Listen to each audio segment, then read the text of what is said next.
The land of Britain was once considered a myth by the mighty Roman Empire. To them, it was nothing more than an old legend. This would change in the year 55 BC when Julius Caesar set his sights on this fabled island and sailed towards its shores. The historical discovery would end in defeat. Almost a century later, the Romans found glory when Roman Emperor Claudius stepped foot on British soil. They set their eyes on Stonehenge, using the sacred site for their worship and rituals. Londinium was established, and the Romans seized control of the land. But what happened next in the history of the United Kingdom? To understand this fascinating land, we must start from the very beginning.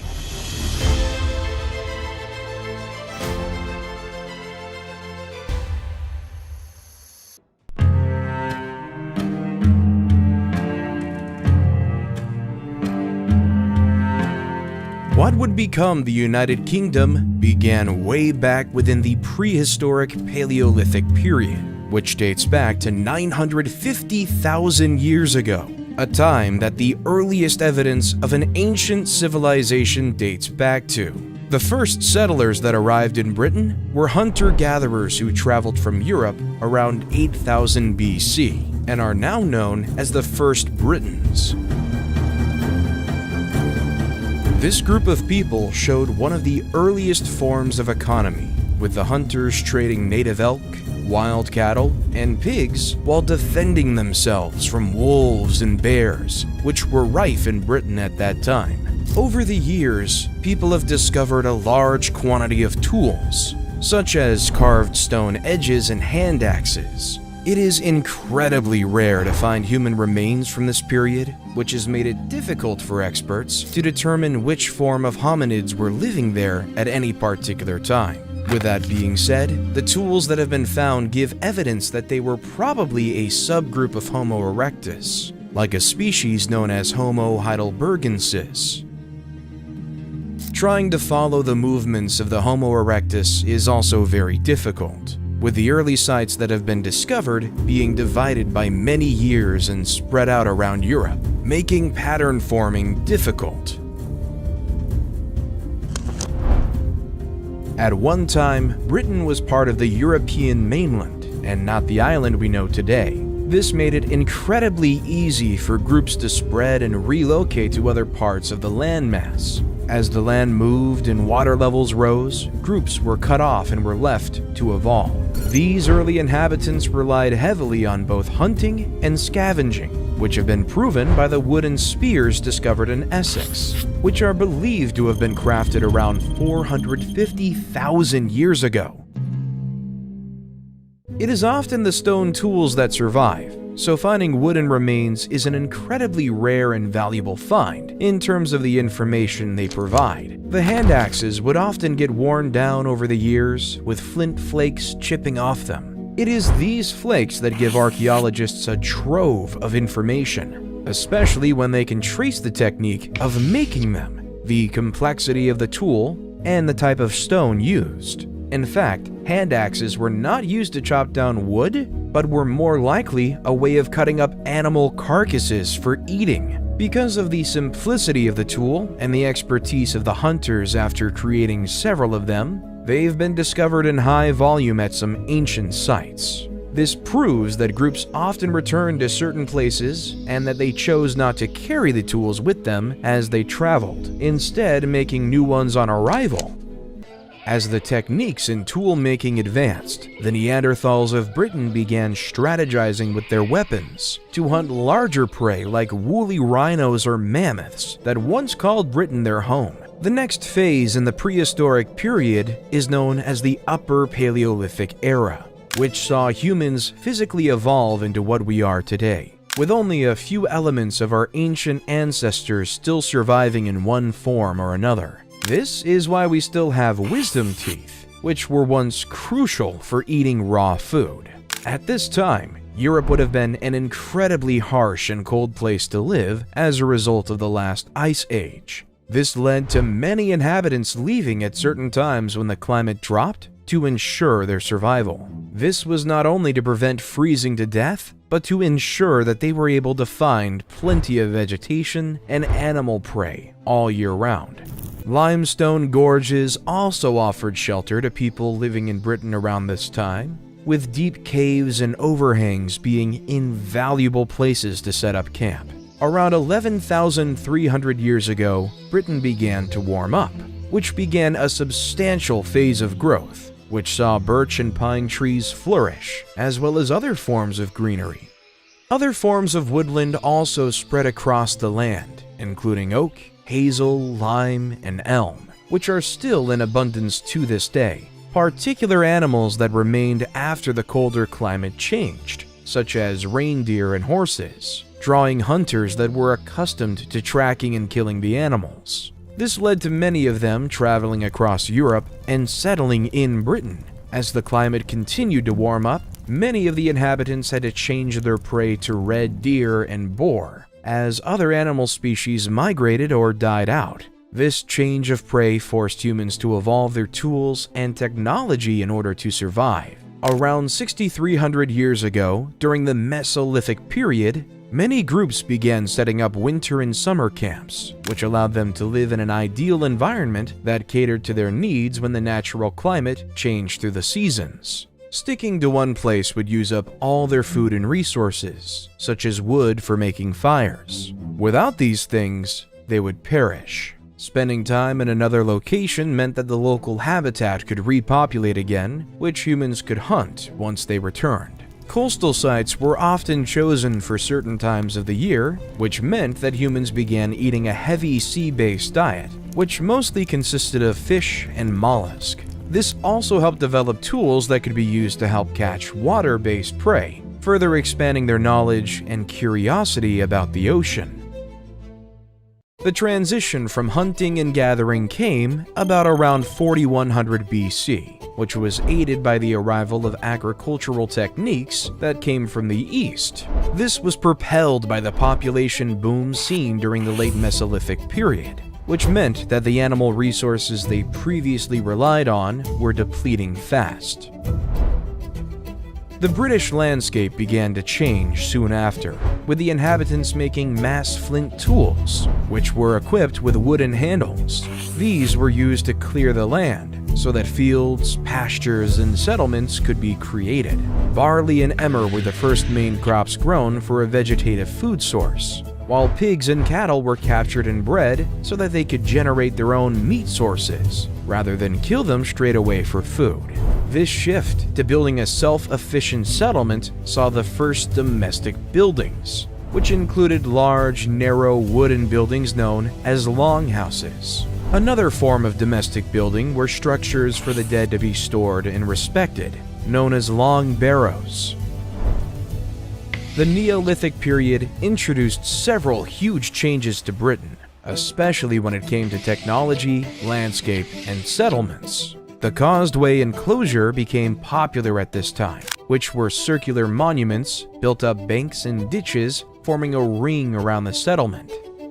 Structures known as cursuses were often built within the circular banks, with the longest enclosure ever discovered in Britain measuring an incredible 10 kilometers, which is around 33,000 feet. When it came to hunting, the way that settlers created arrowheads evolved, with the design appearing more like a leaf shape to aid its aerodynamics. These later changed to chisel and transverse arrowheads to further improve their craft. This was a result of social changes, which were no doubt influenced by different groups mixing that shared their crafting expertise. The chisel arrowhead was easier to use, which could be glued or bound to an arrow shaft, which made production far quicker.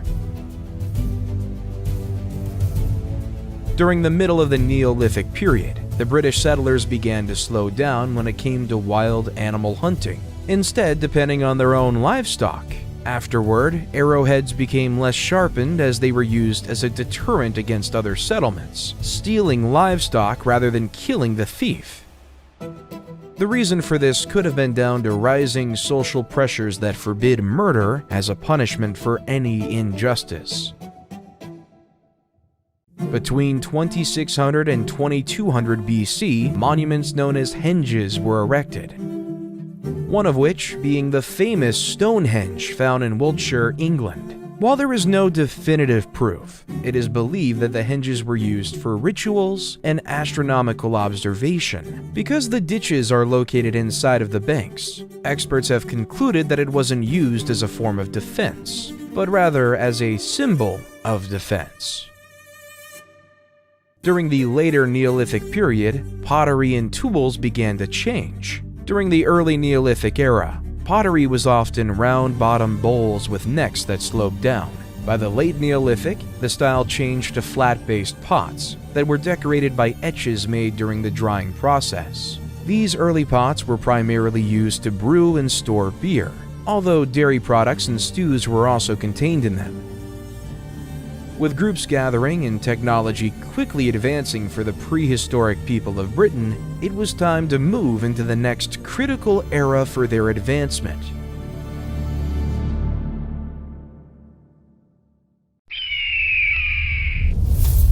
The Bronze Age. The arrival of metal and beaker-style pots represents the change in Britain, ushering in the Bronze Age of the country that began in 2200 BC.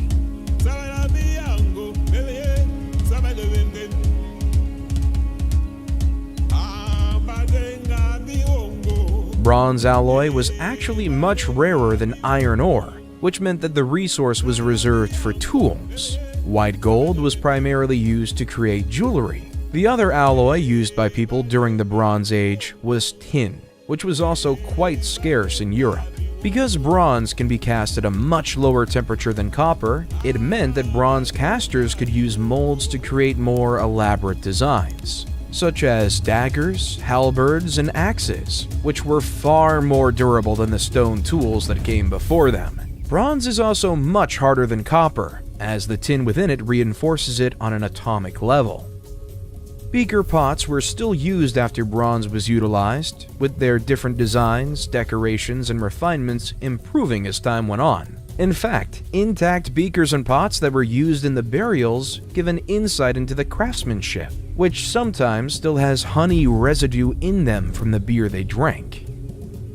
Daggers were made longer during the middle of the Bronze Age, which became the first swords made in Britain, which were called rapiers. As social tensions grew between the different groups of people, more variations of weapons and shields were made. There is even evidence that neighboring settlements could have used the weapons heavily by the damage sustained to them, although they could have been intentionally damaged before being placed in hoards to prevent anyone else from using the swords against them.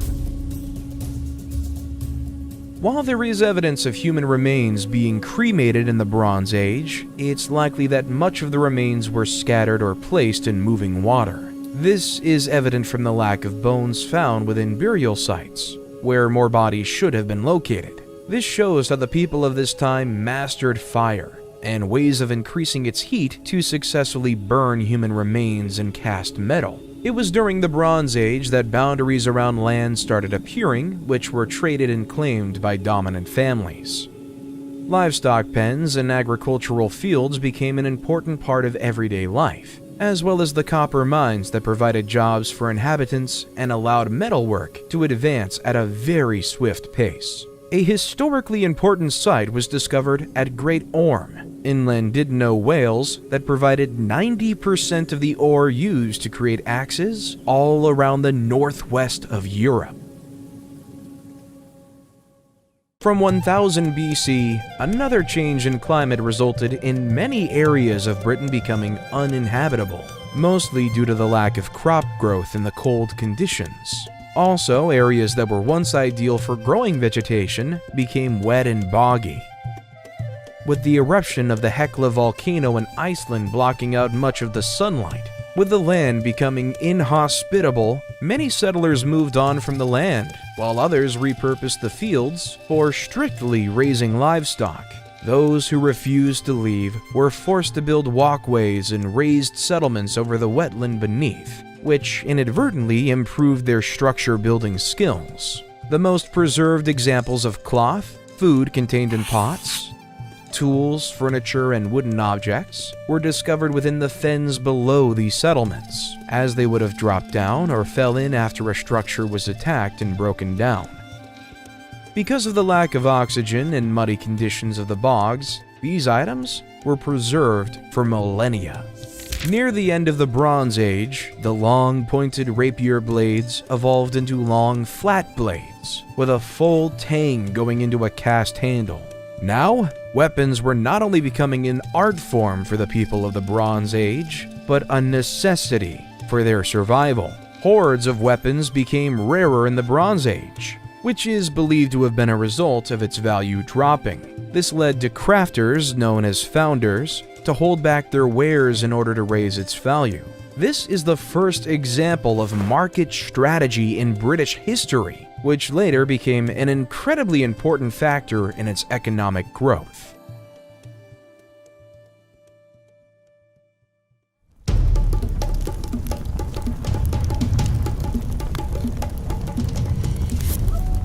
The Iron Age began around 1200 BC in the Middle East and southeast of Europe, which is best known for the extensive iron and steel crafting that took place. While it was rare, there were some settlers who were dabbling with the smelting of iron during the end of the Bronze Age. Although it wasn't until the Iron Age that the craft skyrocketed around Europe. The Iron Age was vital to the advancement of the human race, as it helped speed up civilization growth, provide more resilient and permanent settlements, and opened up more possibilities when it came to crafting tools and creating weaponry that kept up with the advancement of other groups spread around Europe who could pose a threat. Because steel is much stronger than bronze and lasted longer, it improved the creation of tools. These tools were also developed for agricultural use, which further established long-lasting settlements around Britain. It wasn't just tools and weaponry that saw an evolution, as art, farming techniques, religious beliefs, and alphabetic writing started to rise in Britain. The European Iron Age started in the Mediterranean region and moved towards the center of Europe as the years went by. In 600 BC, the skills in iron crafting spread to the northern part of the continent. The early Iron Age was dominated by a group called the Hallstatt Chiefs, who were the elite and most powerful of the age. It was within this culture that saw the first fortified hill forts, with domesticated animals and livestock raised on their land. These would later become castles and palaces, which were not only a form of defense, but a way to boost the wealth of their family. In 450 BC, however, the Hallstatt culture crumbled and the chiefs lost their power. This led to other groups rising to power in Europe, including the Mycenaeans, Greeks, Etruscans, Romans, and Celts, who used their iron and steel manufacturing to craft durable weapons and advanced armor. Out of all of these groups, it was the Celts that became the most powerful. The Celts were broken up into different tribes that were spread throughout Britain. Despite being advanced enough to share a common language, they were named after Keltoi, which was the Greek word for barbarians. The Celtic culture began to rise as early as 1200 BC, with the group spreading throughout Britain, Ireland, France, and Spain as their population grew and moved around. Although they stayed mostly in Britain and Ireland, with some of their vocabularies still existing in modern-day language. While they were around for a considerable amount of time during the Iron Age, it wasn't until around 700 BC that they were documented in history by the Romans, who called them Gaeli, another word meaning barbarians. Despite their name, the Celts were among the most successful people in British history, with them controlling many parts of the continent, which include current-day Ireland. While the Celts thrived for centuries, when the Roman Empire grew and spread across Europe, Julius Caesar launched an all-out attack on the Celts, slaying thousands and crushing their settlements and culture to claim their territories. Caesar's Roman army later tried to invade Britain, but they failed, allowing the Celts to populate the land. But when it comes to the Romans' involvement in the history of Britain, their story was only just beginning.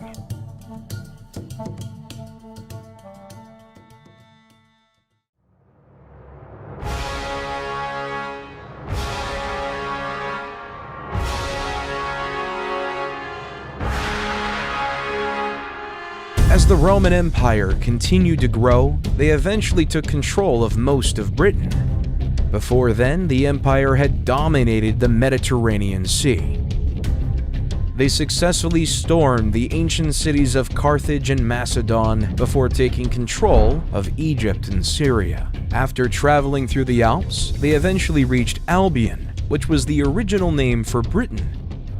By the time the Romans arrived, the Iron Age settlements had advanced further, having thriving agriculture, wooden structures, and large communities. Trading routes had also been established between the Britons and the people of Gaul, who lived in what we now know today as France and Belgium.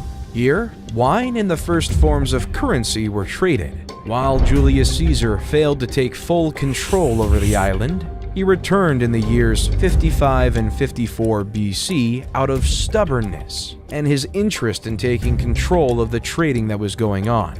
Caesar planned on disrupting the Belgae trade routes in the English Channel and believed that the Britons were going to help their friends across the sea as a response to the hospitality. This made the people of Britain enemies of the Roman Empire. Caesar managed to persuade the Roman Senate to support his invasion of Britain, telling them the land was rich in silver, a claim that he had no proof for. Before its discovery, Britain was hidden away and had gone undetected by the Romans. In fact, many people in the empire thought that the island of Albion was a myth, a legend that told of barbaric groups who were involved in a practice that disgusted the Romans to their core. They drank milk from animals. Caesar's plan to invade and take control of Britain didn't go down well, with the Romans having to retreat to avoid being defeated. Undeterred, he returned with 5 legions, which allowed him to storm across the Thames River, and he managed to speak with the chieftain of the Britons, Cassivellaunus. This meeting resulted in a peace treaty, with Caesar returning to the mainland of Europe to deal with a rebellion breaking out and a failed harvest that threatened starvation. Caesar never returned to Britain, and after a civil war, the Republic crumbled. Under the rulership of the emperors Augustus and Caligula, who continued to grow their empire in Gaul, their eyes once again set upon the barbarians across the Channel. While the interest was there, the time wasn't right, and beyond a symbolic throwing of javelins in the ocean, the invasion never came.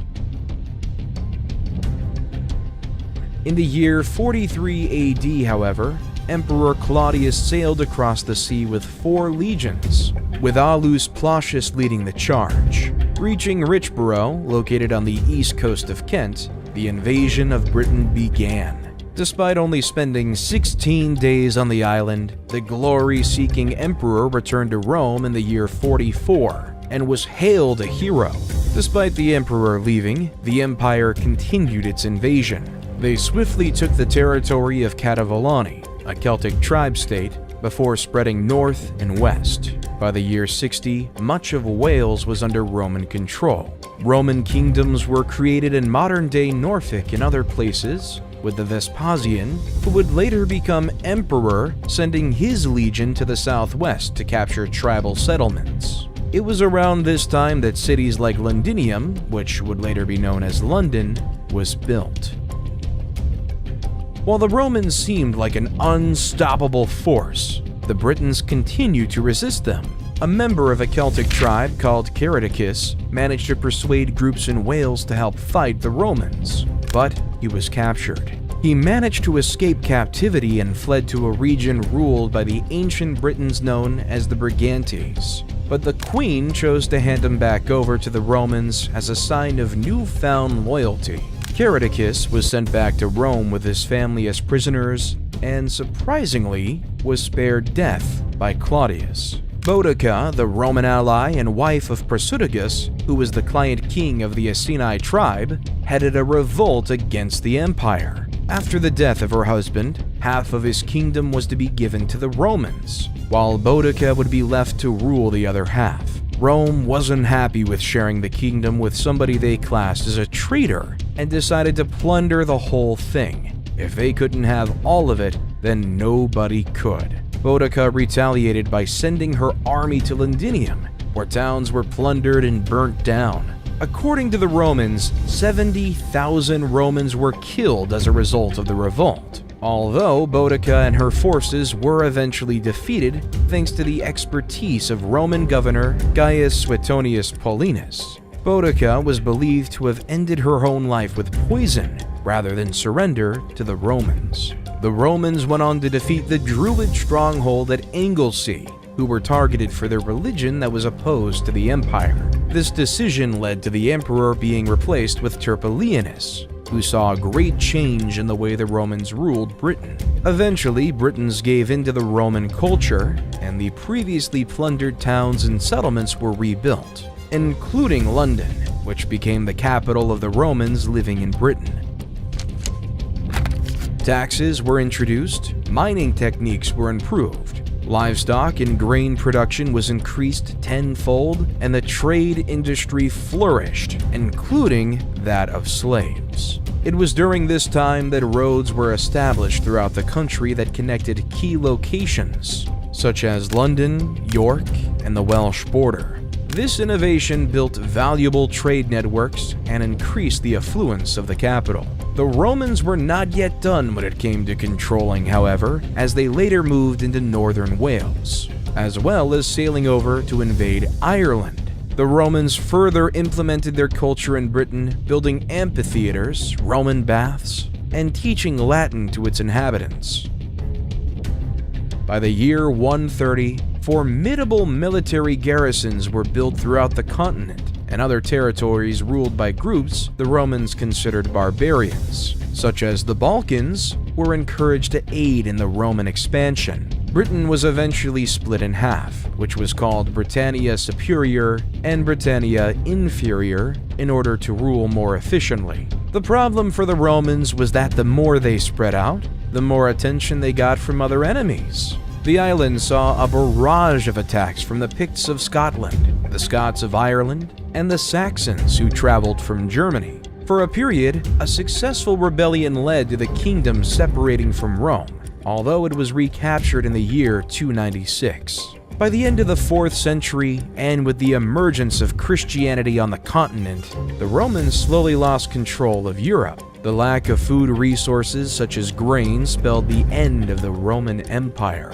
As the last emperors withdrew, British cities were given the message that the citizens now had to fend for themselves, as the empire finally fell. This is where local governments were created, overthrowing the Roman magistrates that had governed more centuries. Despite Britain no longer being a part of Rome, their culture continued and shaped the country we see around us today. In the decades that followed, heretics battled Christians. Saxons from Ireland and Scotland raided English coastal cities, and Europe began to fall in what was known as the Dark Ages. Britain broke into smaller kingdoms, and a phase of regression began. While Britain saw some truly formidable enemies, their most challenging foe was one they didn't see coming.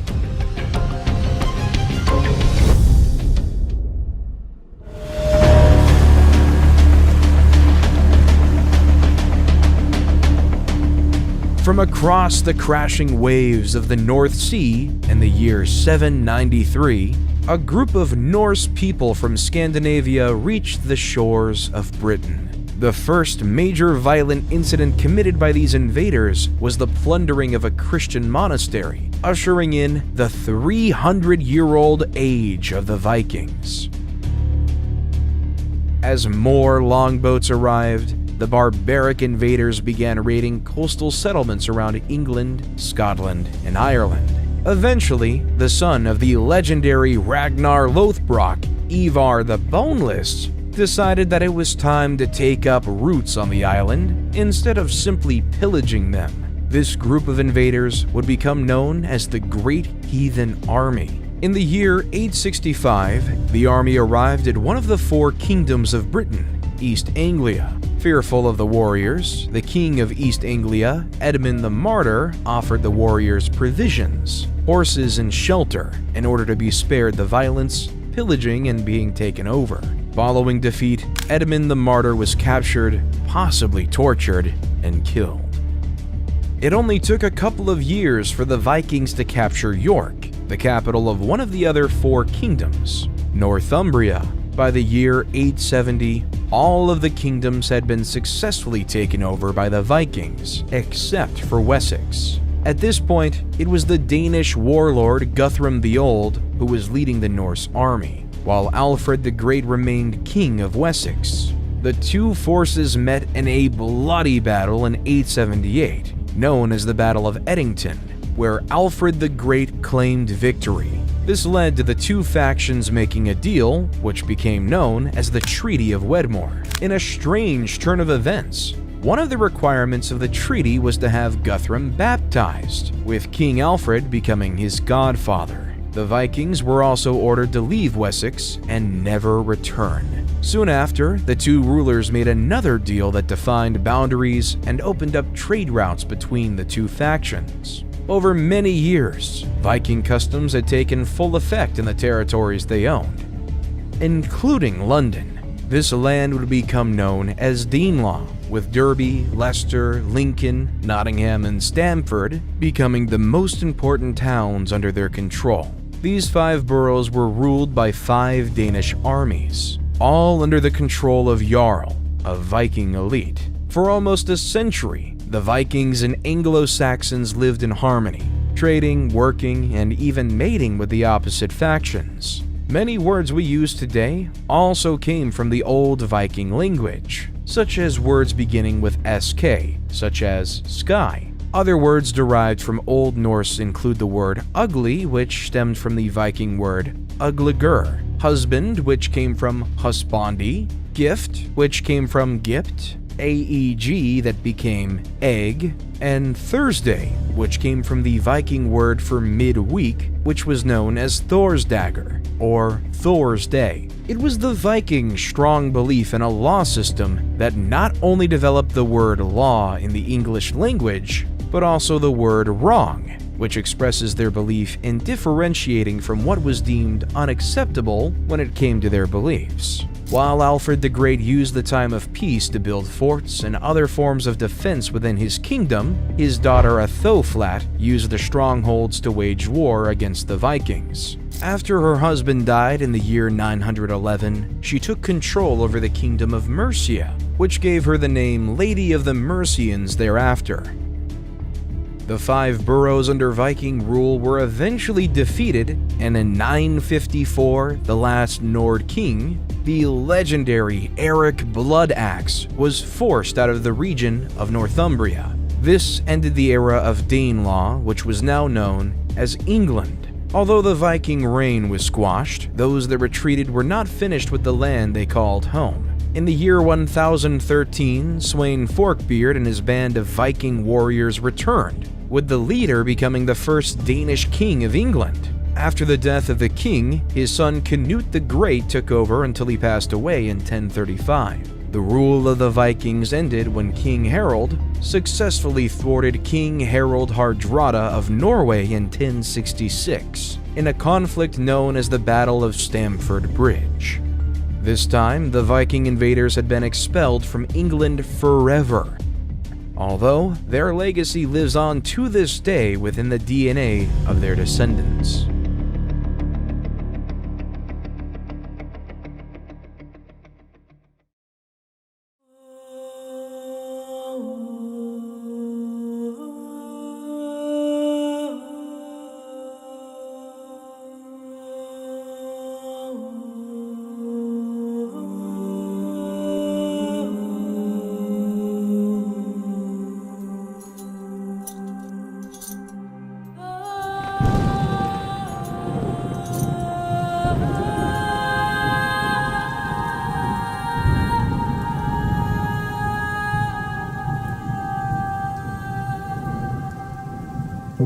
The Middle Ages and the Viking Age overlap, with this period starting around the year 400 and lasting over 1,000 years. Ending in 1485, this period is broken down into 3 sections: the Early, High, and Late Middle Ages. We have already covered the Early Middle Ages with the rule of the Vikings and the Anglo-Saxons, after the fall of both of these groups in 1066. after the defeat of Nord ruler King Harald Hardrada and Edward the Confessor. The latter who saw defeat by the Normans during the Battle of Hastings. While the Anglo-Saxon time came to an end, during their time, they made great strides in advancements to their settlements. Families began building a single house for all their generations to live in, from the youngest child to their grandparents. These homes were made from wood and had thatched roofs to keep them dry and warm. All the houses were built close together, with a grand hall being the focal point of their community. The heart of the home was known as the hearth, which was a fire that would be used to cook food, provide a light source, and keep the family warm. It wasn't just homes that the Anglo-Saxons improved, but the agriculture of the land. In fact, the main form of work during this period was farming. This involved cultivating crops, breeding, raising, preparing, and trading animals, as well as chopping down trees to create more farmland and to construct new buildings. Even the children were put to work during this time, who would herd cows and sheep with the help of the dogs they trained and took care of. There were also incredibly skilled professions within Anglo-Saxon communities, including blacksmiths who made everything from weapons to tools, carpenters who built furniture, carts, and bowls, cobblers who used leather to make shoes, and jewelers who used precious metals to craft beautiful items that could be traded with the wealthy. In fact, it was the Anglo-Saxons who invented the plow, which completely changed the way farming was done.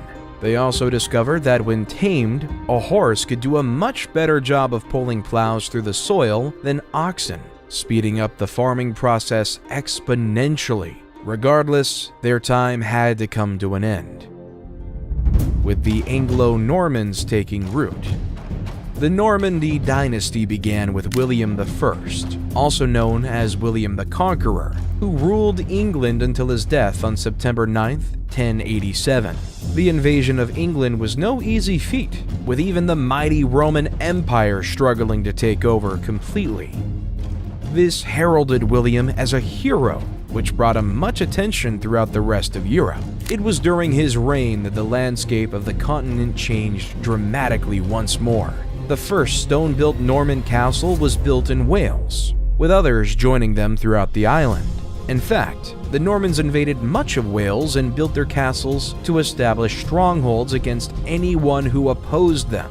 The Normans brought beautiful stone architecture to England, including the breathtaking Canterbury Cathedral, which was finished in 1077, the Tower of London, finished in 1078, the Oxford University, which was founded in 1096, and the commission of the Domesday Book, which recorded land valuation throughout England and parts of Wales. While William was considered a great ruler by the Normans, the feudal system implemented in the country meant that Anglo-Saxon landowners and farmers were now peasant farmers, working for whatever governing power was above them.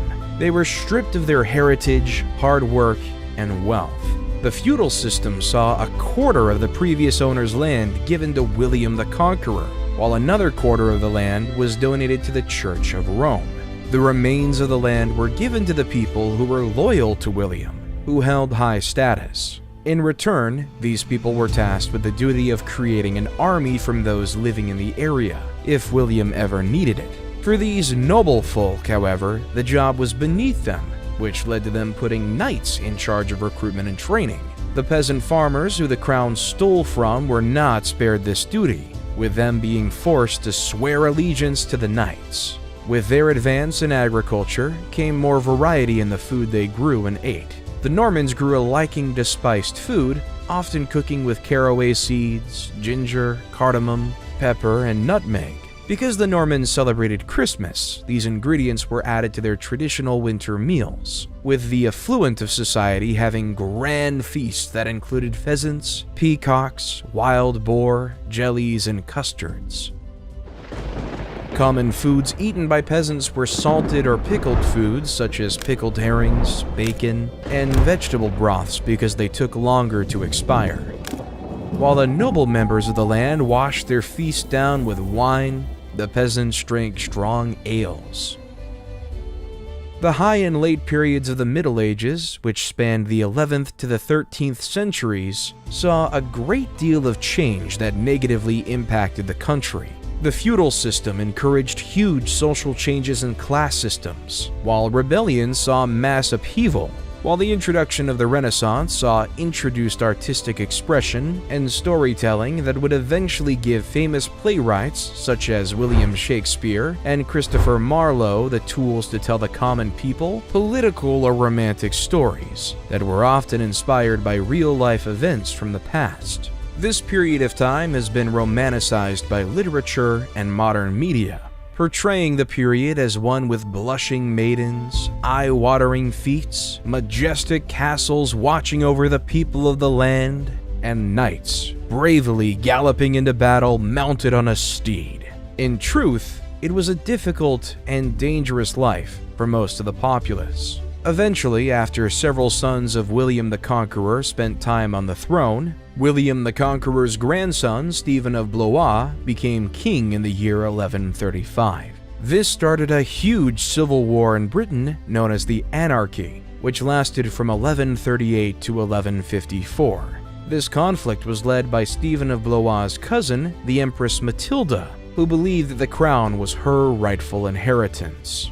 This time was incredibly difficult for everyone living in Britain, from the wealthy nobles to the lowly peasants. People began to get suspicious and desperate, which led to oppression and mistreatment. Many innocent people were tortured and interrogated for valuable information, while others stole goods and gold in order to make money for their families. Most people were left with nothing, which led to families starving to death. The Civil War ended when Stephen of Blois died in 1154, when Empress Matilda's son, Henry II, took the throne.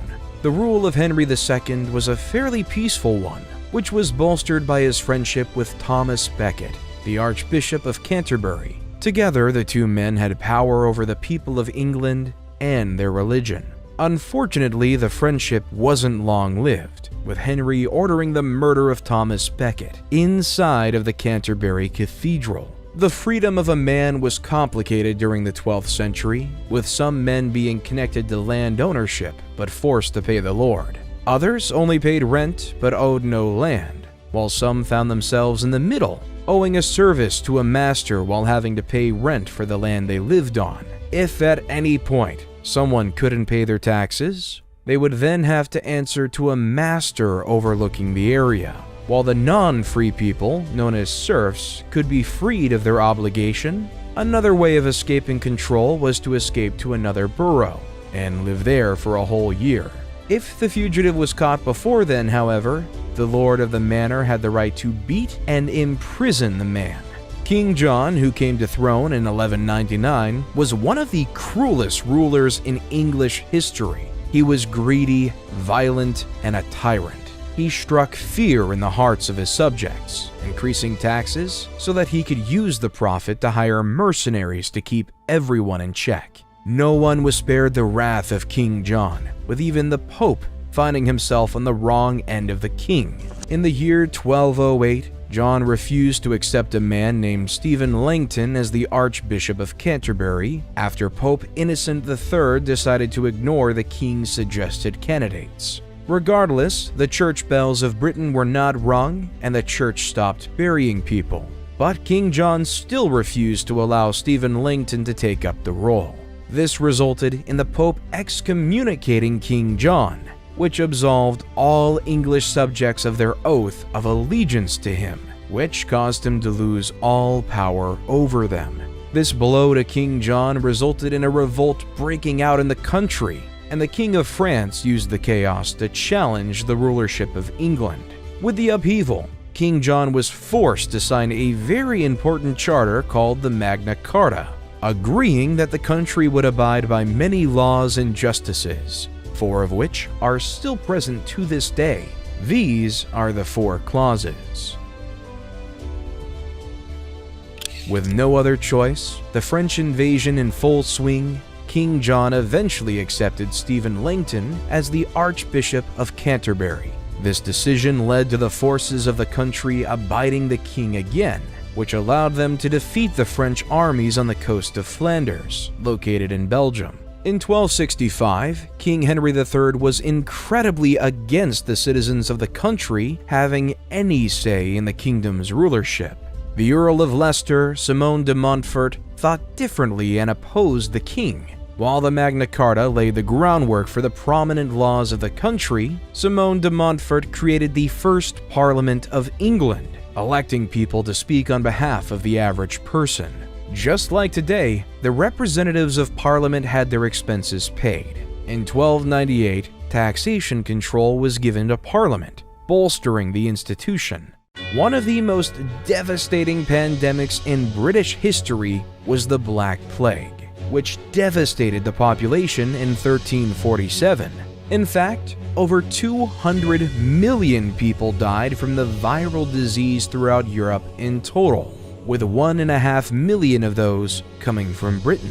The initial English plague lasted 3 years, ending in 1350, with the disease popping back up multiple times in the 50 years that followed. For many years, it was believed that the plague was passed on by rats, but it's now believed to be an airborne disease that would kill those infected in just a few days. Peasants were affected the worst, as there were so many poor people living in close contact with each other. Due to the unprecedented volume of people dying, rotting corpses were left piled up in the street, with the primitive science of the day offering no cure or prevention for the plague. With peasant workers dropping from the disease, it became increasingly difficult to find people to tend to the fields and grow crops. This led to starvation and the decimation of entire villages. As they were desperately in demand, many peasant workers took advantage of the situation, moving around the country to find higher-paid positions. The government didn't like the fact that peasants were now able to better themselves and chose to side with those willing to pay more. After trying to put a stop to them traveling to find higher-paid jobs, the government tried to put a stop to it. This resulted in the Peasant Revolt of 1381, in which the poor folk of England violently banded together in order to get poll tax and the wage cap removed, as well as the abolishment of the control lords had over them and their property. Another huge event that happened in the Middle Ages was the War of the Roses, which saw the House of Lancaster and the House of York fight each other between 1455 and 1485. The reason for the war was that both sides were the descendants of a previous king, Edward III, and wanted to take their rightful place on the throne. The last significant battle of the Wars of the Roses, the Battle of Bosworth Field, saw one of the most famous kings in English history, Richard III, fall in battle. After this, Henry VII took the throne, who married Elizabeth of York, and joined the two opposing houses of Lancaster and York together. With the birth of the infamous Henry VIII, the Tudor period was ushered in.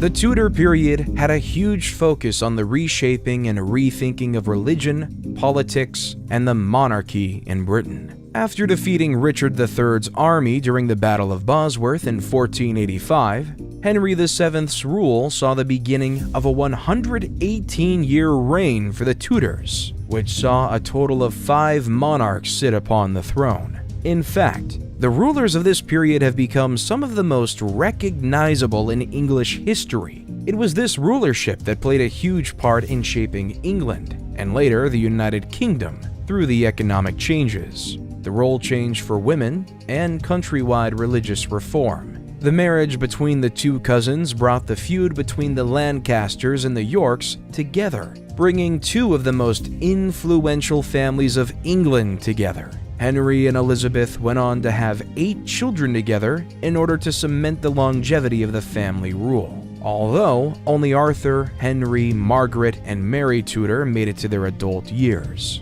Arthur went on to marry Princess Catherine of Aragon, but soon died after. Princess Margaret married James IV, which earned her the title of Queen Consort of Scotland. Princess Mary went on to marry the French King Louis XII, and Henry VIII became the King of England.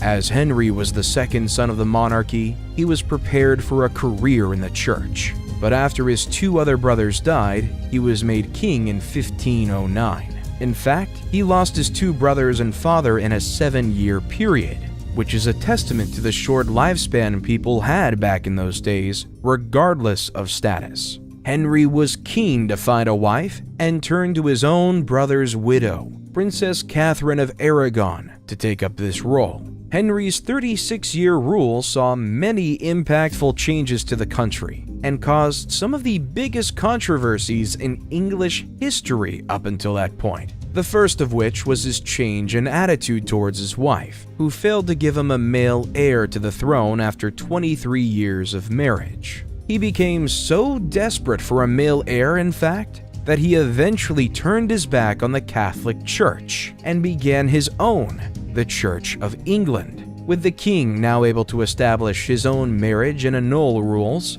Henry allowed himself to remarry so that he could have a son to ensure his legacy remained on the throne. This freedom allowed Henry to have 6 marriages in total, which allowed him to have many children, while only one would be a boy. His son, Edward VI, was crowned king in 1547 after Henry passed away of tuberculosis. In a twist of irony, after all the effort his father put into ensuring the bloodline continues, Edward died just a few years later in 1553, leaving no male heirs to take up the mantle.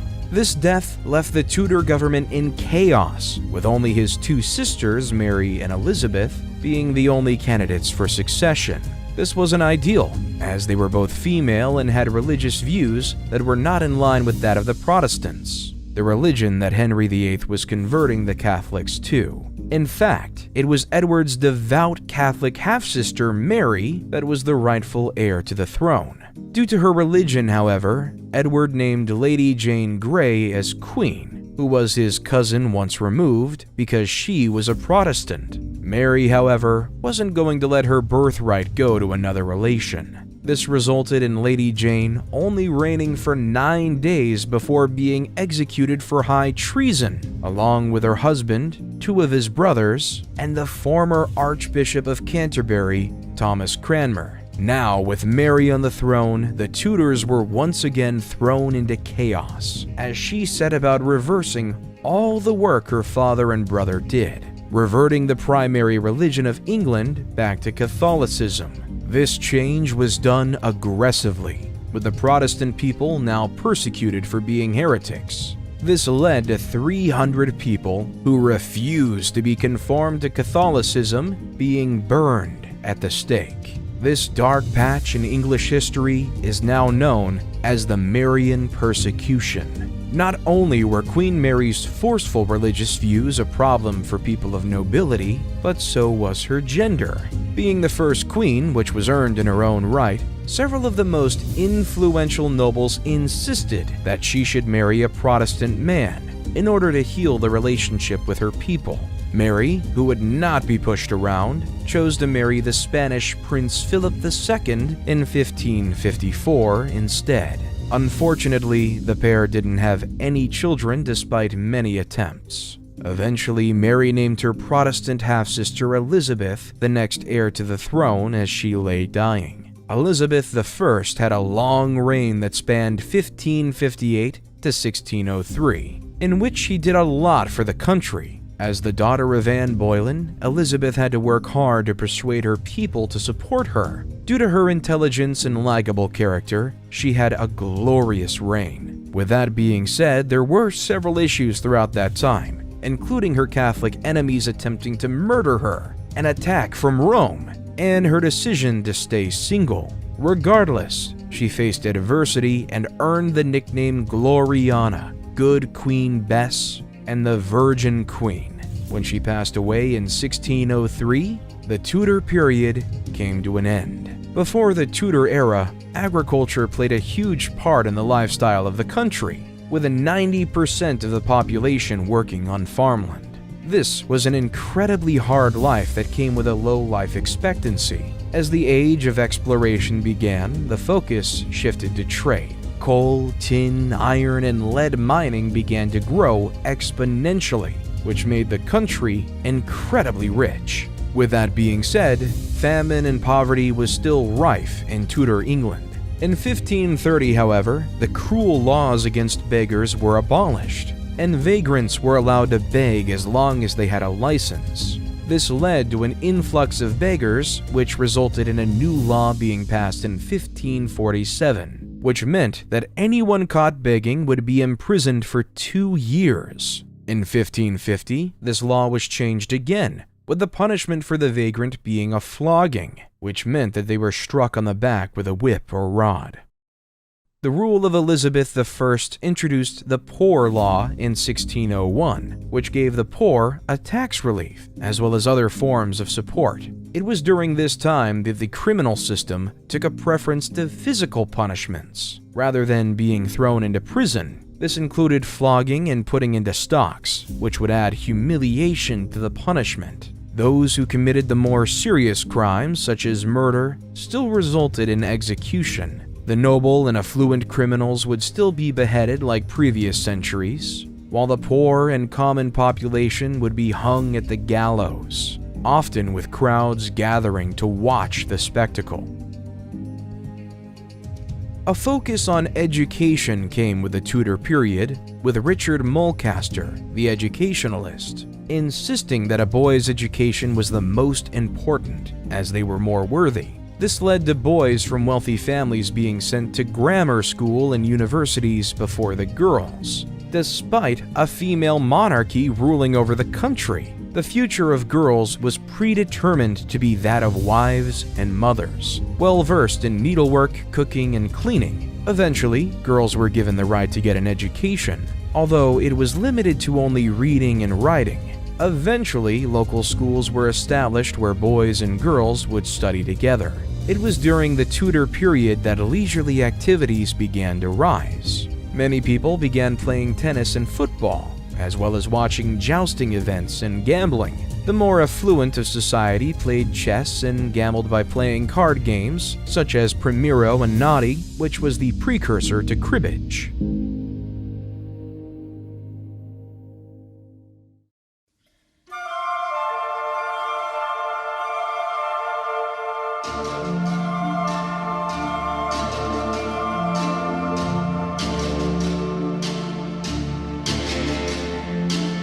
After Elizabeth I passed away in 1603 and the reign of the Tudors came to an end, James VI became king.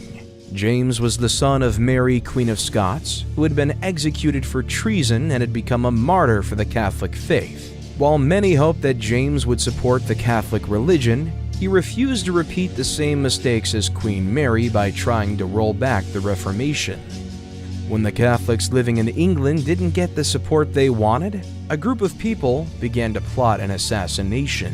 This plan involved blowing up the Houses of Parliament on a day that they knew the king would be present. In 1605, Guy Fawkes and his group of conspirators stored a large volume of gunpowder in a storeroom that was directly below the House of Lords. Unfortunately for the conspirators, the plan was foiled on November 5th.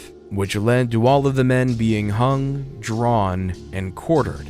This day became known as Bonfire Night, celebrated with fireworks every year on November 5th. Despite the assassination attempt, on the whole, James brought peace to the country, joining England and Scotland together, who had previously been locked in conflict. After James died, it was his son Charles that took the throne in 1625. Charles was devoted to the Anglican Church and loved the arts, which was reflected in his rule without a parliament in place. Eventually, he was forced to recall Parliament so he could raise money, but he refused to give them any power and control over the land and church. This led to a civil war breaking out in August 1642. This conflict snowballed, with the number of people killed estimated to be in the millions through the 9 years it raged on. The civil wars forced castles to go into service, some of which hadn't been used for their military purpose since the Middle Ages. Many of them were sieged by opposing factions in order to gain strongholds that would provide a strategic advantage. In 1647, King Charles was defeated by the Parliament's army, led by Sir Thomas Fairfax and Oliver Cromwell. Charles was held prisoner at Carisbrooke Castle, where peace negotiations were to take place. Unbeknown to Fairfax and Cromwell, however, Charles was secretly planning a second civil war, which broke out a year after he was imprisoned. This led to the king being executed in 1649. The news that a king had been beheaded shocked Britain and Europe, which led to the future Charles II trying to invade the country with the help of the Scots. This attempt failed, with Charles only avoiding death by hiding inside an oak tree at Boscobel in Shropshire. Government and church powers weakened after the beheading, which saw the rise of new and radical ideas, often spread through pamphlets. Growing religious sects began to preach about the second coming of Christ, a belief that spread throughout the country. At this time, Oliver Cromwell ruled the Commonwealth of England, Scotland, and Ireland, donning the title of Lord Protector. Although Cromwell had his own radical religious views, he allowed all religions to be practiced throughout the country. Cromwell used his army to keep control of the country right up until his death, when his forces weakened, and Charles II was free to return in 1660 to rule the country. The reign of Charles II, which spanned 25 years, saw changes to art, architecture, daily life, and leisure. In fact, it was this period that saw the revival of theaters. This period also brought some incredible scientific discoveries, such as the manufacture of phosphorus, which was dipped into wooden splints to create matches. With that being said, there were several disasters that happened during this time, including the Great Plague of 1665 and the Great Fire of London that broke out in 1666, after a fire broke out in a small bakery. The Catholic brother of the king, James, went under heavy criticism about whether he should be the next king. Regardless, he succeeded his brother, becoming King James II. While the king defended the throne against the Duke of Monmouth, his illegitimate Protestant brother, he became disliked by many for the violent trials of the rebels and policies put forward by the king. Eventually, William of Orange and the daughter of James invaded England, which led to James fleeing and the pair being crowned king and queen. The rule of William III and Mary II marked a peaceful period for the country. Mary's sister Anne took the throne afterward in 1702. While her reign was known for the victory over Louis XIV, the most monumental event was the Act of Union, which saw the beginning of a united Great Britain. Now, we've spoken a lot about the monarchy and rule, as it was the rich and powerful that could learn to read and write to document their lives and historical achievements. But what were the lives of everyday Britons like in the Stuart era?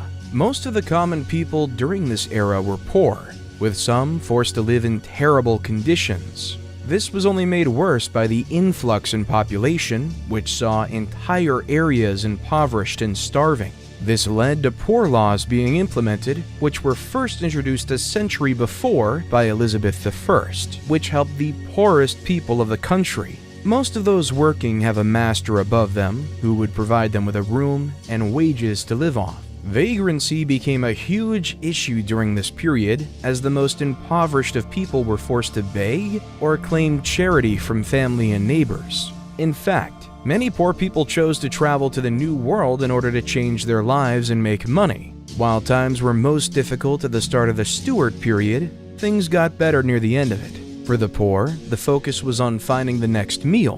When food stocks were down, people concentrated on the harvest industry. When soldiers during the Civil War were waiting for payment, many of them resorted to stealing crops and livestock, which heavily affected the industry and led to more starvation.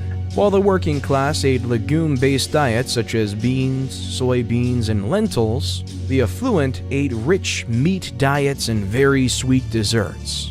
This led to many illnesses as a result, including diabetes and hemorrhoids. While there was a lot of poverty in England, many people held jobs to provide for their families. Merchants and store owners flourished during the Stuart era, which gave them the money to leave London when the plague broke out. In the country, many people were employed as shoemakers, blacksmiths, tailors, saddle crafters, and glovers, just to name a few. On the streets and cities of towns, many people sold a variety of wares, from oysters to furniture, as well as offering services that ranged from shoe shining to prostitution. Those working on farms would be in charge of milking cows, collecting eggs, tilling the fields, and taking care of the livestock. During this period, like those that came before it, roles were defined by the sexes, with girls expected to follow the orders of their father, brothers, husbands, and then their sons. The wife and mother of the family were put in charge of running and cleaning the house, preparing food, and raising the children. If a woman came from a wealthy family, she could avoid marriage and the duties that came with it, while poorer women chose to work as servants, wet nurses, or midwives. The sad truth is that many women only found freedom after being made a widow. Some could argue that when it came to relationships, aristocratic families had it more difficult than common people. The reason for this was because the influential and wealthy were forced to marry due to political or financial reasons rather than genuine love. Marriage was so important during Stuart Britain that an act was passed in 1604 that stated that a man who left his family or committed bigamy would be deemed a rogue, which would merit a punishment. For example, a case went to trial over a man named Thomas Middleton, who had to provide evidence to prove he was only married to one woman. In the later part of the Stuart era, a document called the Political Arithmetic was published, which talked about all of the people working in England, including those working in agriculture and manufacturing. In it, William Petty, the writer, expressed his concern about how gold and silver were now in scarcity, and that the country was growing poorer by the day. He also claimed that the focus on Ireland, Scotland, and America was a burden to the country and provided no advantage. While this opinion may sound harsh, many shared the opinion that England had overstretched its assets, which now meant the population was suffering as a result. By the early 17th century, Scotland, Wales, and Ireland were unified with England, and in 1707, Queen Anne officially packed the Acts of Union.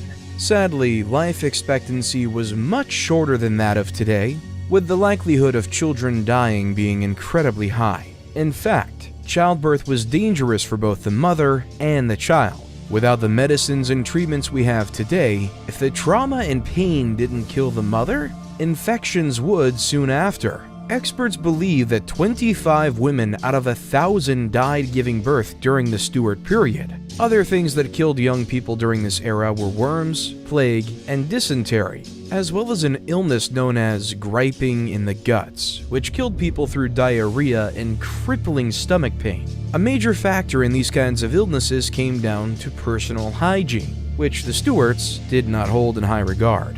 This also led to parasites like fleas and lice infesting every level of social class. Intestinal worms were also common, with eggs being laid or passed into foods when being prepared. In their spare time, people living in the Stuart period would enjoy dancing, singing, and listening to live music at music halls and other venues. While higher classes went to the theater, common folk would enjoy betting on cock and dog fighting. Another blood sport that brought many people together were public executions, which would be held in town squares. During the Stuart era, food and drinks from other countries began to become popular in England. The reason for this was down to the global trade routes established via road and ocean, which also introduced wares never seen before on British soil.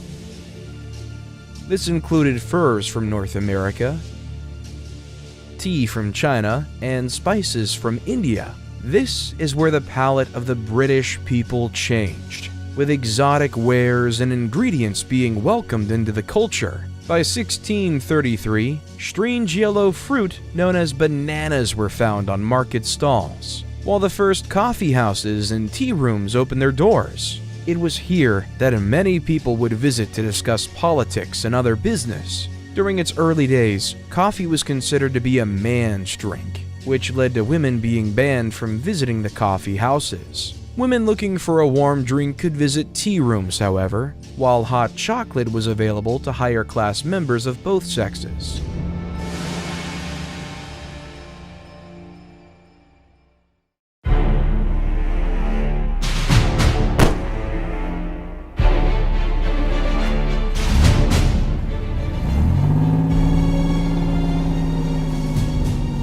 The 18th century, known as the Georgian era, saw the rise of the Industrial Revolution, where England was dominated by the age of steam, network of canals, and factories manufacturing on a larger scale. With that being said, the workshops were still small, such as textile workers who would spin weave, dye cloth, and repair clothing. This industry was made up of thousands of small-scale operations. Areas of Britain specialized in a specific area of industry, such as metal production in the Midlands, mining in the Northeast, and glasswork in the West Midlands. State-of-the-art technologies led to breakthroughs in agriculture and industry, which changed the country exponentially. Food production was increased, which ensured that there were plenty of it to go around. Affording it, on the other hand, was a different matter for the poor. Foreign workers and vagabonds offered cheap labor, which created mass unemployment across the country, especially in rural villages. This led to many people living in the country relocating to larger towns and cities to find work. These people were welcomed into the growing factories, which in turn increased manufacture and the development of technology. The only thing that slowed down production, however, was the limited power sources, with many businesses relying on water wheels, windmills, and horses to work large tools and machines. With the advancement of steam, introduced by Thomas Newcomen and his steam-driven piston engine, industries now had a way of increasing their workflow, as well as pumping water from flooded mines, transporting goods across the country via trains, and powering large textile mills. By the late 19th century, around 2,000 steam engines were in use in Britain.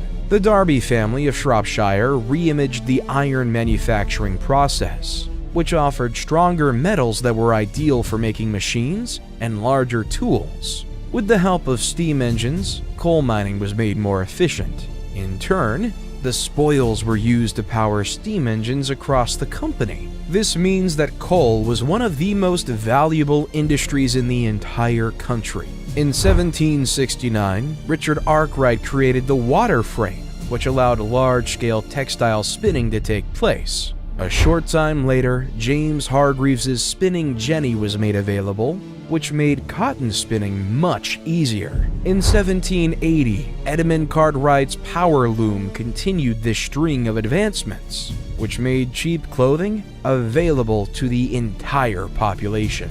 As steam industries continued to evolve, so did the types of businesses using them. Factories began sprouting up all over the country, which provided goods and materials to many parts of the world. These companies provided jobs on a scale that had not been seen before. For example, Richard Arkwright's cotton factories in Nottingham saw almost 600 employees at their peak, while some factories in Birmingham had almost 1,000 employees at any one time during the 1770s. Even children were employed, as their small hands were ideal for intricate work, such as making buckles, buttons, and locks. Many of these businesses were incredibly dangerous work environments, not to mention that the workers were treated poorly.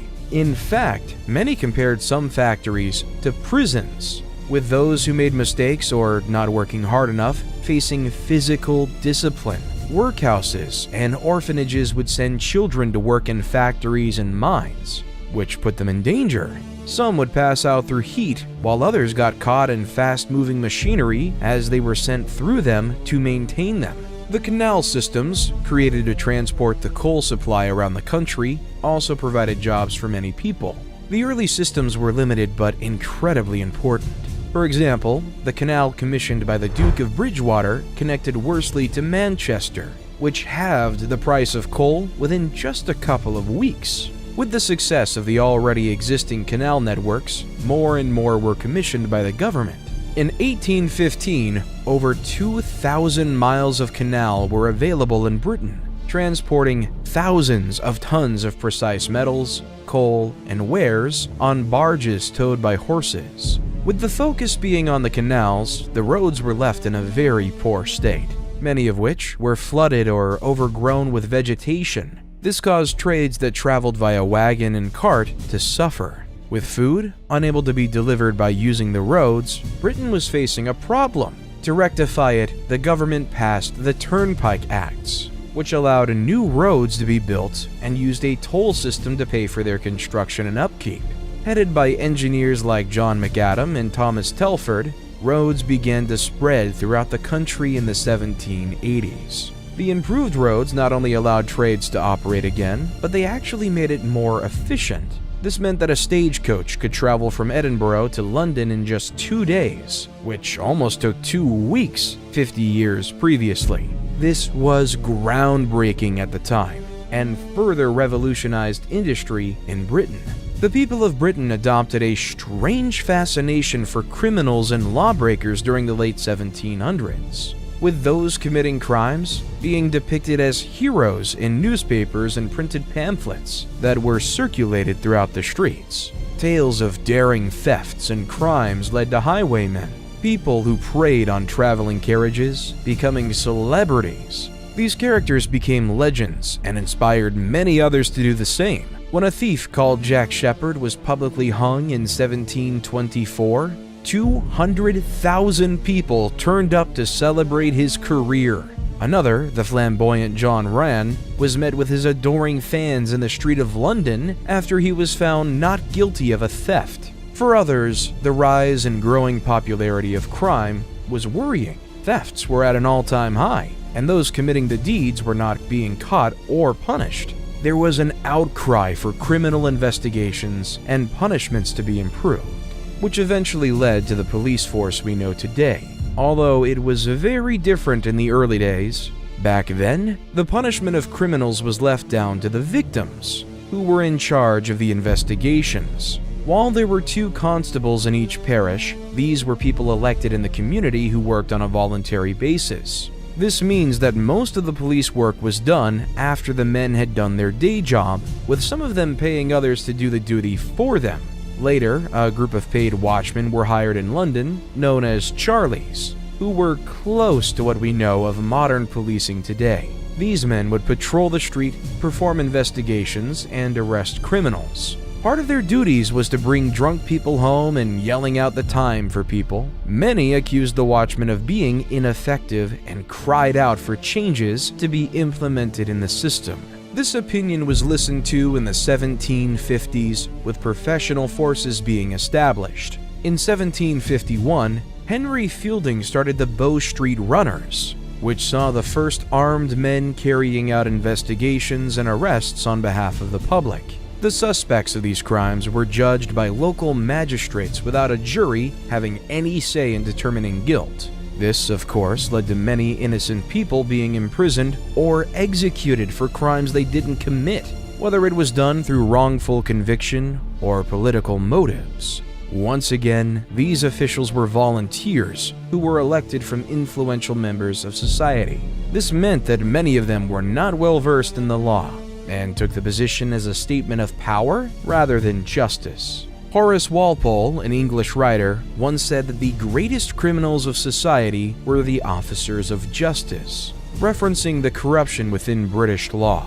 This, in many cases, was true, with several taking bribes or being reluctant to perform their duties out of laziness. The most serious crimes, like rape and murder, were dealt with by the Crown Court, which were located in large towns, or the famous Old Bailey. The experience for common people standing trial was scary, with the stench of unwashed criminals being covered with scented flowers and herbs, which were also believed to stop the disease from spreading. Much of the trial was done in Latin, as was tradition, which meant many suspects were confused as to what was being said, or the details being put forward.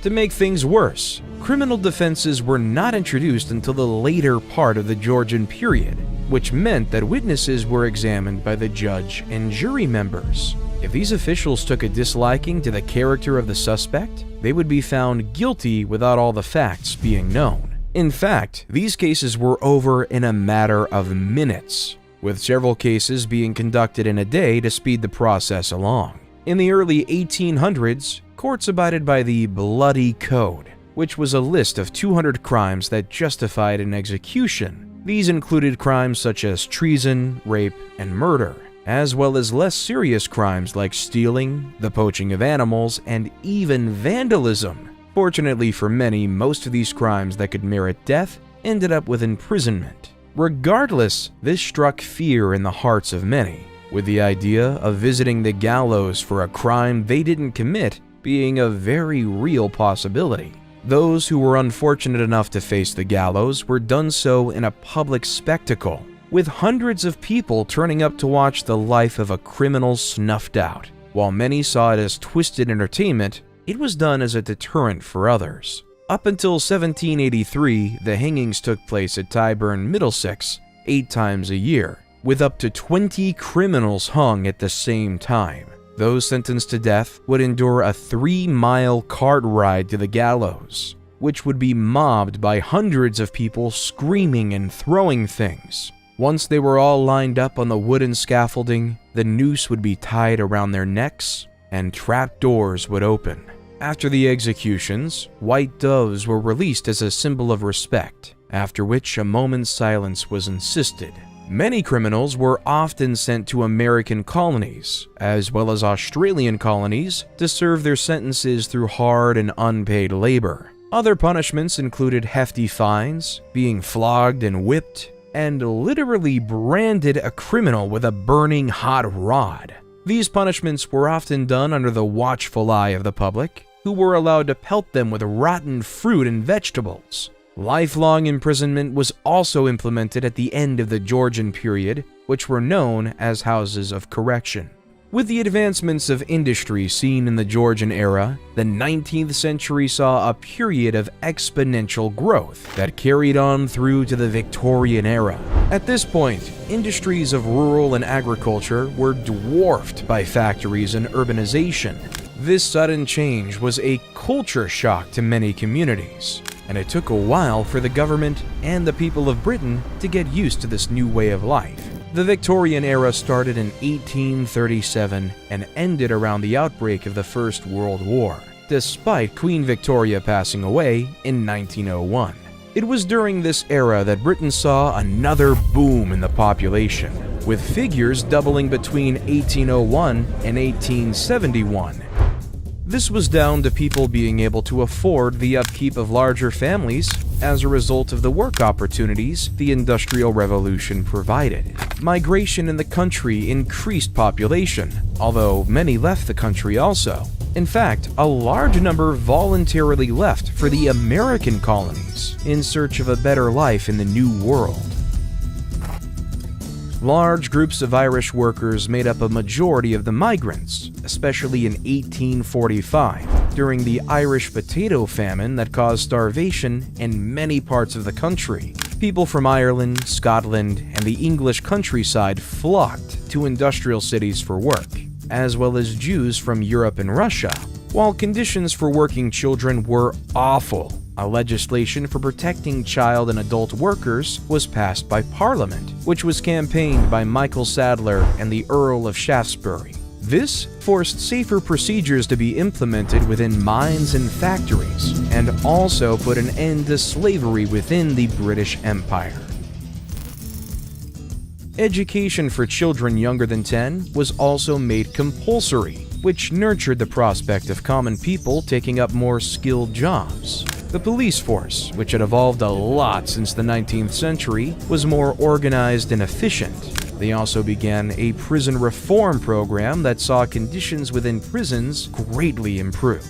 While there still were clear social class divides, social freedom and the ability to keep more of their money had improved many lives. Entrepreneurs taking advantage of the opportunities within the Victorian era used their wealth to rise in society, building huge houses and emptying domestic servants to take care of the household. In fact, in the 1880s, 1.25 million people in Britain were working as domestics, which was more than any other industry.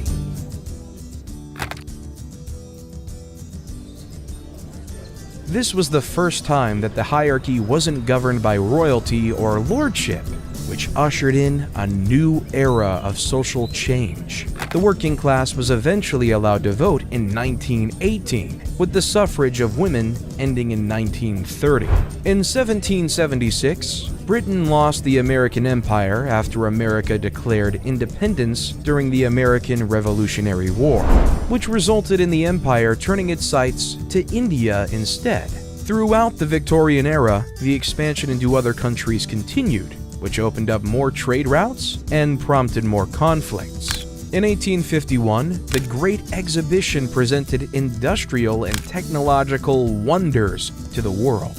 At this point, the British Empire was the leader of trading and military strength, making it a force to be reckoned with. In fact, the British Empire held so many territories that the sun never set upon the empire, referencing how far their control reached. It was during the Victorian period that leisure really boomed, with religious holidays, seaside vacations, museums, theater, sports, and music halls hitting peak popularity. With better education and opportunities, middle-class members of society could now become skilled laborers. For the poor, however, circumstances were just as bad as those seen centuries before. The houses of the middle class evolved during this period, with iron cooking ranges appearing in most homes. These ovens not only cooked food more efficiently than before, but also heated tanks that provided hot water. Gas-powered geysers also sent hot water from the tanks to the bathroom,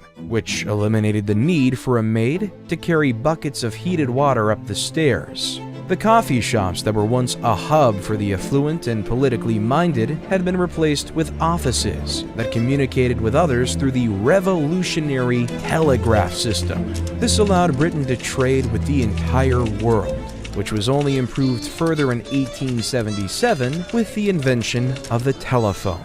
The English scientist and inventor Henry Fox Talbot invented the first photographs in 1834, which were known as sun pictures. These became wildly popular and were sold as cartes de visite, very small photographs that were often given to people as visiting cards. Among the most popular subjects distributed was Queen Victoria and her children, which was the first time most people had seen their queen outside of officially painted portraits.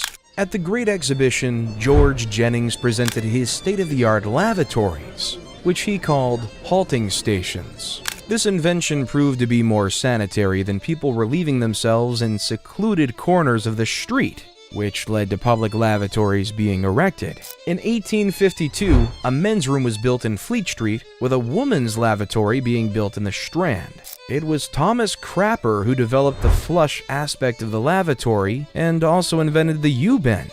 Many believe that the word for bodily waste came from Thomas Crapper's name, although the word crap actually came from the Dutch word krappen, which means to separate, and the Old French word crap, which means waste or rejected matter. Because cotton needs to be produced in a humid environment, many manufacturers established their factories in Manchester because of the volume of rain the city gets.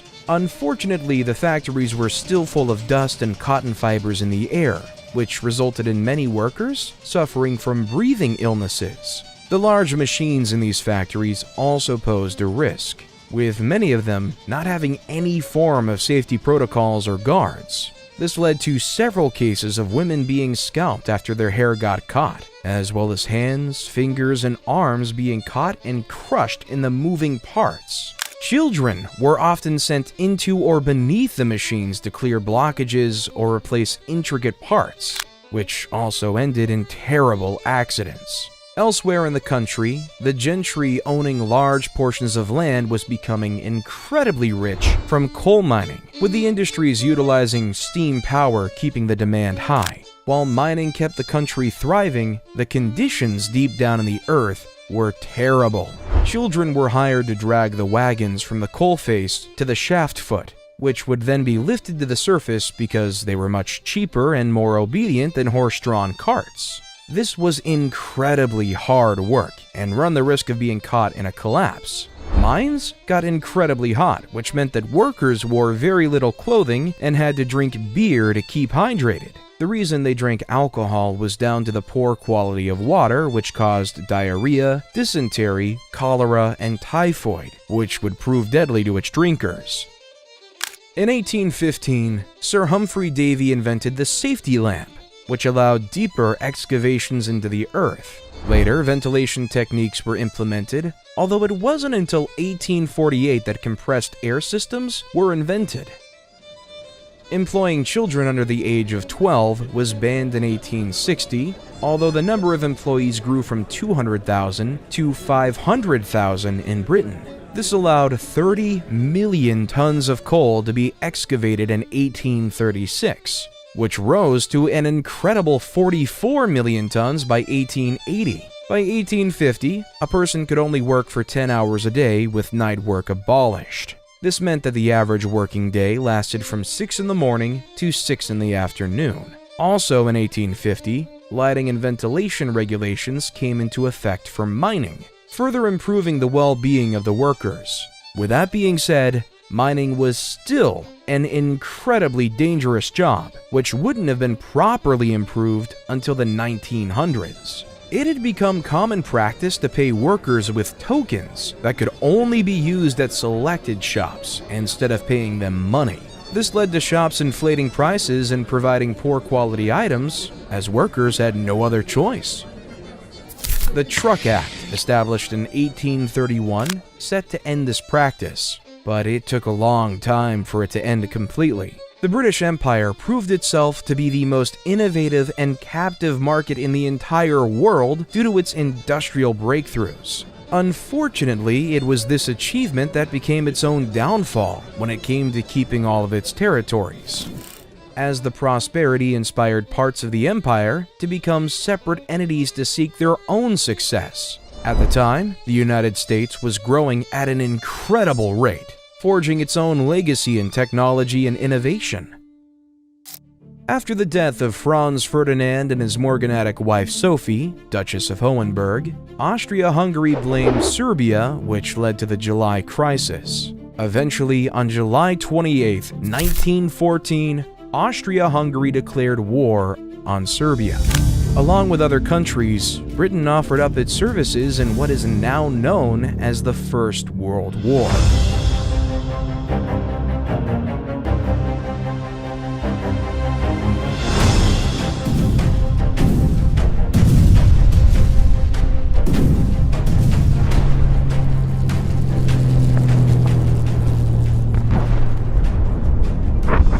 This explosive period ushered in the modern age, where the focus shifted from the monarchy and industrial revolution to the development of weaponry and strategic warfare that took the lives of millions. Due to trench warfare, the country saw unprecedented levels of death. By the time the fighting came to an end, 16 million lives, both soldiers and civilians, were lost. At this point, Britain was dependent on its industry and agriculture sectors. Industries shifted their production to supplying munitions for the war effort, with many forced to by the government. Agriculture supplied food to the country, as stocks being imported to the country became limited due to the threat of the enemy. While young men were enlisted in the army, women had to go work in factories, making bullets and uniforms, as well as working on farms. Women also worked in nursing and caring roles, as the casualties took their toll on resources.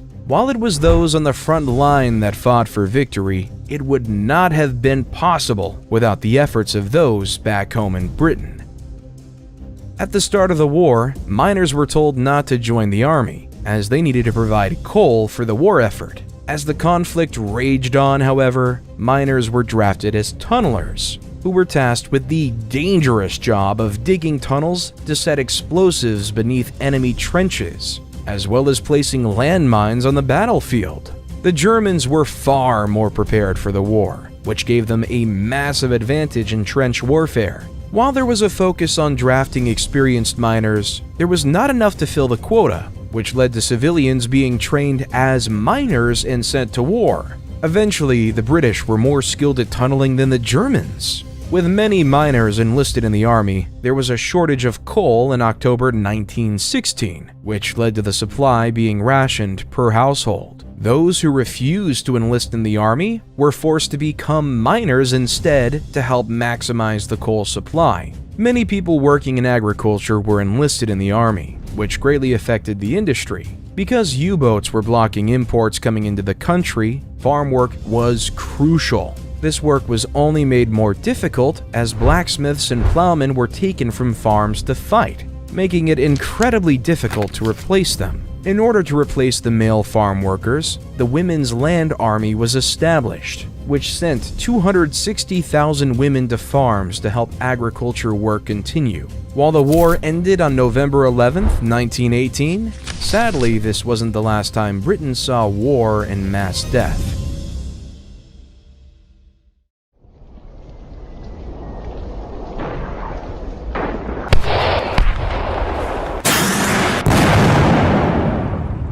With World War II breaking out in 1945 when Germany invaded Poland. Between 1945 and 1951, Britain was healing from the effects of World War II, with the Labour Party leading the charge after replacing Winston Churchill, the Prime Minister who was hailed a hero for the part he played in the war. 5 years ago, I promised you blood, toil, tears, and sweat. And your untiring response brought us, in the end, victory over Germany. The Labour Party had been established in 1900 to oppose the Conservative Party, which had been the country's oldest political party. The Conservative Party won the election in 1945 by a landslide, and was favored as people believed that the government didn't understand the needs of ordinary people. Despite Churchill's impressive leadership during the war, many believed that he wouldn't be a good leader during a time of peace. During this period, the Labour Party established national insurance in 1946, as well as the NHS, the National Health Service, which has been providing free healthcare for the British nation since 1948. Industrial sectors such as mining, banking, gas, and aviation were nationalized, which allowed environments to be made much safer for workers. Eventually, the economy recovered, and industries returned to the efficiency and profitability they had experienced before. Shortly after World War II, the Cold War between the United States and the Soviet Union began. In order to bolster the forces of their allies, the Foreign Secretary, Ernest Bevin, offered Britain's support to the United States. Britain also participated in the Korean War in 1950 on the side of South Korea, alongside America. Britain later became an original member of NATO, the North Atlantic Treaty Organization, in 1949. This treaty was established with the United States and other European nations in order to protect them from the Soviet Union, who were developing nuclear warfare. In 1947, India successfully achieved independence, taking the jewel of the British crown away. This was the start of the British Empire's dismantlement after centuries of taking territories for their own. Between 1950 and 2000, Britain changed in many ways. Immigration increased, class division had completely ended, and the welfare state was established. With the loss of many colonies and territories, Britain joined a union with Europe. The manufacturing industries that made the country thrive shifted to providing services and relying on imports rather than producing them within the country. Although Britain saw inflation and recessions, the standard of living was at an all-time high. On February 6, 1952, Queen Elizabeth II was named the Queen of England. following the death of King George VI, her father. King George had to have one of his lungs removed after it became cancerous from years of smoking. Although he did recover from the surgery, he suddenly passed away in his sleep from a coronary thrombosis, a type of blood clot in the heart. Although Britain was in peacetime after 1945, the threat of the Cold War led to the country spending heavily on defense, military supplies, and training. The threat of nuclear attack was terrifying, which led to funds being channeled into developing defenses. The leader of Egypt, Gamal Abdel Nasser, nationalized the Suez Canal in 1956, which was a huge blow to Britain's trade economy. In response, Britain, France, and Israel decided to invade Egypt in order to govern the Suez Canal network. This was met with a lot of criticism from the United States and other countries, including the Soviet Union. This opposition led to the United Kingdom withdrawing from the invasion, as the United States and the United Nations put a lot of pressure on them. This resulted in the value of the pound dropping as international investors withdrew their interest in assets. This led to a financial crisis that proved that Britain needed to rely on allies when it came to military strategy following the two world wars. The 1960s brought a new age of liberation and expression, with the culture shifting to new art, experimental music, and creative fashion. This period of anti-conservatism moved away from traditional institutions and practices, further diminishing the class divide. The country also went through a period of reform, which tackled issues such as abortion, divorce, sexual orientation, and racial discrimination, subjects that were taboo up until this point. Unfortunately, this period also saw one of the worst economic states the country has ever seen. Britain was spending too much money on their defenses and imports and wasn't investing enough in industry, causing jobs to be lost and profits to fall. In the 1960s, the relationship between the Unionists and Republicans in Northern Ireland broke down, with conflicts breaking out between the two factions. The Unionists wanted to remain within the United Kingdom, while the Republicans fought for independence as they wanted a united Ireland. In 1969, Britain sent its army into Northern Ireland to quell the conflict, which was met with retaliation from the Irish Republican Army, who violently attacked soldiers. In 1972, 14 Irish Catholics were killed during a march, which became known as Bloody Sunday. This only heightened tensions, which led to Britain taking over the control of the Northern Ireland government. While this was only meant to be for a short period of time, it lasted 35 years. Britain tried to share power between the two Irish factions, but the plan failed and violence broke out once again in 1974. The price of oil rose exponentially in the 1970s due to other countries taking control of their own industries, which severely affected the British economy. This crisis led to union strikes and the Labour Party coming into power. Led by Margaret Thatcher, Britain's economy saw massive changes made. The message is, Mr. President, the Tory philosophy works when we have the courage to put it into practice and the perseverance to see it through. Not all of which were met with a positive response. Following the monetarism theory, the government made many cuts to spending, which caused many jobs to be lost. This caused the 1981 riots that saw youths lash out about poor job prospects and the feeling of discrimination among the black community. In 1982, Argentina took over the Falklands, which was a British territory at the time. Margaret Thatcher managed to defeat Argentina over control, which boosted her popularity in the country for a short period of time. By the middle of the 1980s, privatization was in full swing. This allowed more British people to invest in shares, which increased profits for the government.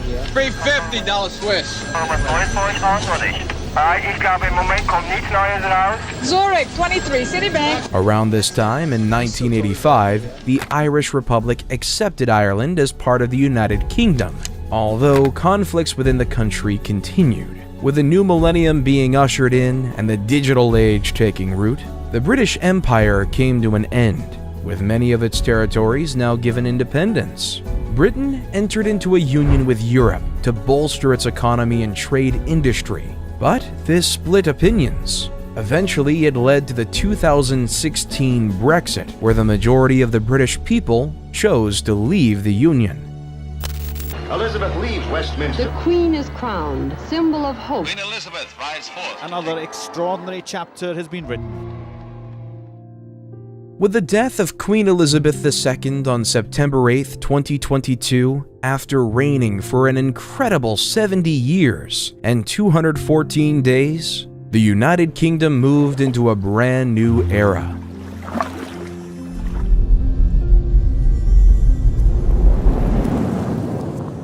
In 2023, the country now faces an energy crisis, while continuing its efforts to deter conflict between Russia and Ukraine. Throughout its incredible history, the United Kingdom has made many integral contributions to the world, from industry to culture. Since World War II, Britain has made a huge impact on culture, literature, film, television, music, and theater, which continues to act as an inspiration for many nations. The most significant contribution, however, would be the English language itself, which has become a universal language around the globe, which has brought many cultures, economies, and nations together.